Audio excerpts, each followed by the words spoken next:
Howdy, Boyd. How you doing? Welcome to episode 600.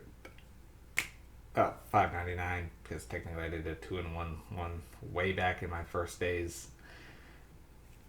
But 600th movie that I've reviewed. So, yay. Alright, so, not doing anything big and fancy for that, just observation. So, back when I was doing my 31 Days of Horror last month, and the month before, both, really, I spotlighted the Amityville Horror, and I had comments. I notoriously don't really care for the original Amityville Horror. But the sequel now, Amityville 2, The Possession, okay, I'm a little bit more on board here. It's not a stellar film, it is also a bit of a perplexing film at times, but unlike The Abandoned, which I just reviewed, its perplexingness is more of a character decisions rather than filmmaker decisions, so that helps because while you're still wondering why they did these things, it's less jarring.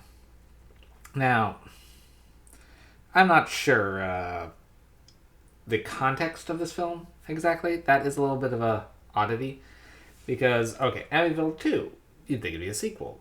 However, it seems to be discussing the original murders that took place in the house. However, the first movie set up those murders very clearly, and they happen very differently. Because those movies, they were all shot in bed. This one, they run around.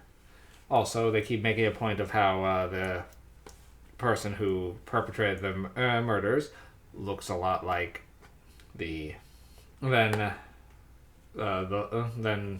George Lutz. But this one, he really doesn't. So, it's kind of unclear whether this is just a here we go again, or with something bad happening in that same house, but no one's talking about that house up until then. So it makes it feel like a prequel, but at the same time, it could be a sequel. It's not really clear.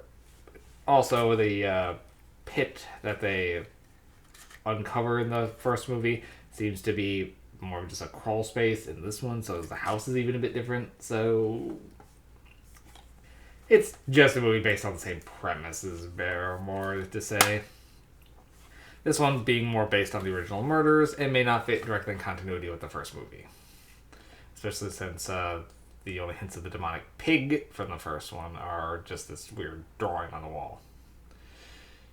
Okay. So, Amityville 2. This one follows the Montelli family, who are just moving into the house.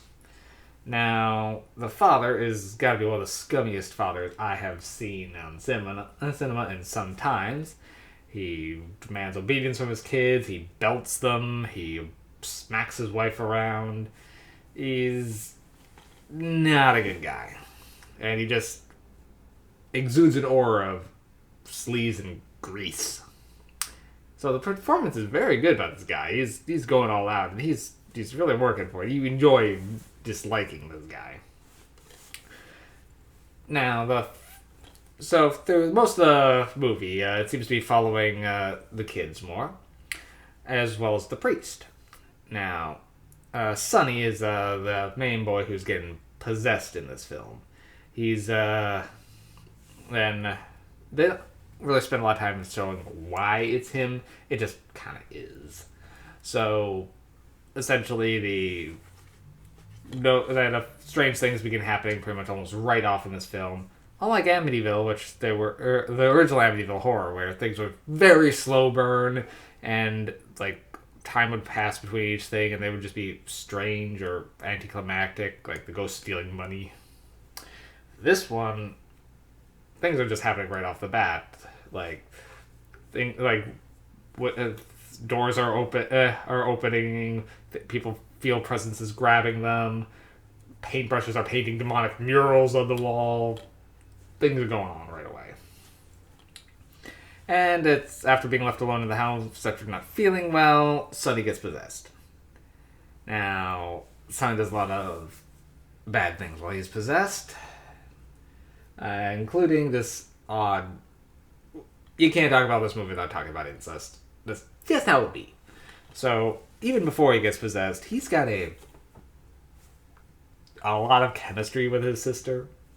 I mean, that is a little odd. It's like, I'm not sure what direction they were trying to take that in. Maybe they were, since they knew that was a plot point, they just had the characters get along really well, but you could just see them more as a couple than as siblings almost right off the bat anyway. Though there's a few teasing lines, it does keep it more sibling-ish, but they're close. It's clear. So when he gets possessed and pretty much pushes her into sleeping with him, now you get why he's doing it, because he's possessed. Why she goes along with it, I don't know. Which just kind of speaks to how messed up this family is, probably from their father and everything else going on around them. I mean, it isn't like he's even that coercing her that much in there. He's just, okay, take off your nightgown. And she's like, okay, sure, for a moment. Why not? It's like, why are you doing this? So after their hookup, the film kind of shifts to be almost more about her trying to find someone to talk to about what happens. She almost keeps telling about it to the priest, and there's this odd tension around her and him and the family, so they start almost hinting that then she almost becomes the main character, particularly when he goes possessed, finally, and grabs this gun and starts chasing everyone around the house. She's the one that we're mostly following and hoping escapes. Well, we kind of know how this goes. Especially if it is based around the events from as the prequel, we know there ain't no survivors there.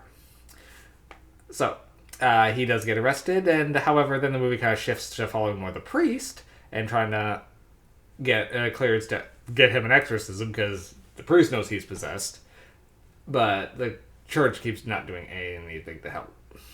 So, pretty much involves them pretty much breaking him out of jail and trying to take him to a place where he can be exorcised. So there's a lot going on in Amityville Possession, and now the Amityville Horror was like well over 2 hours.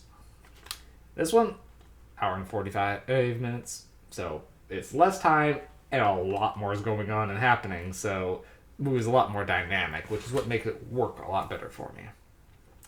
Also, it's 82. You got the great 80s effects for it, like the pulsing skins from the bladder effects that they got going on, and while there's not a lot of gore overall, they do have some creepy imagery there.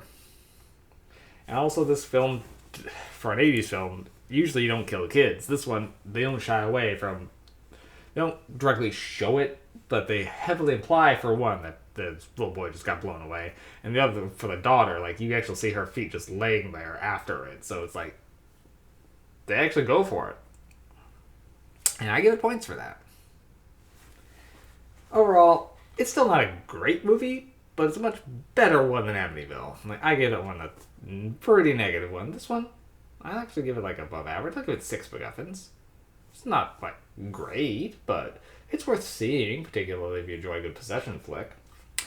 For me, this is probably one of the better Amityville sequels. I've only seen some of them, and that's even before it went off the rails where everyone's making Amityville XYZs. So, but I will say I think I do enjoy the Amityville remake more than this one overall, because that was just a tighter, more polished film. But Amityville 2, The Possession, still works. So, I do recommend it. Alright, see you soon.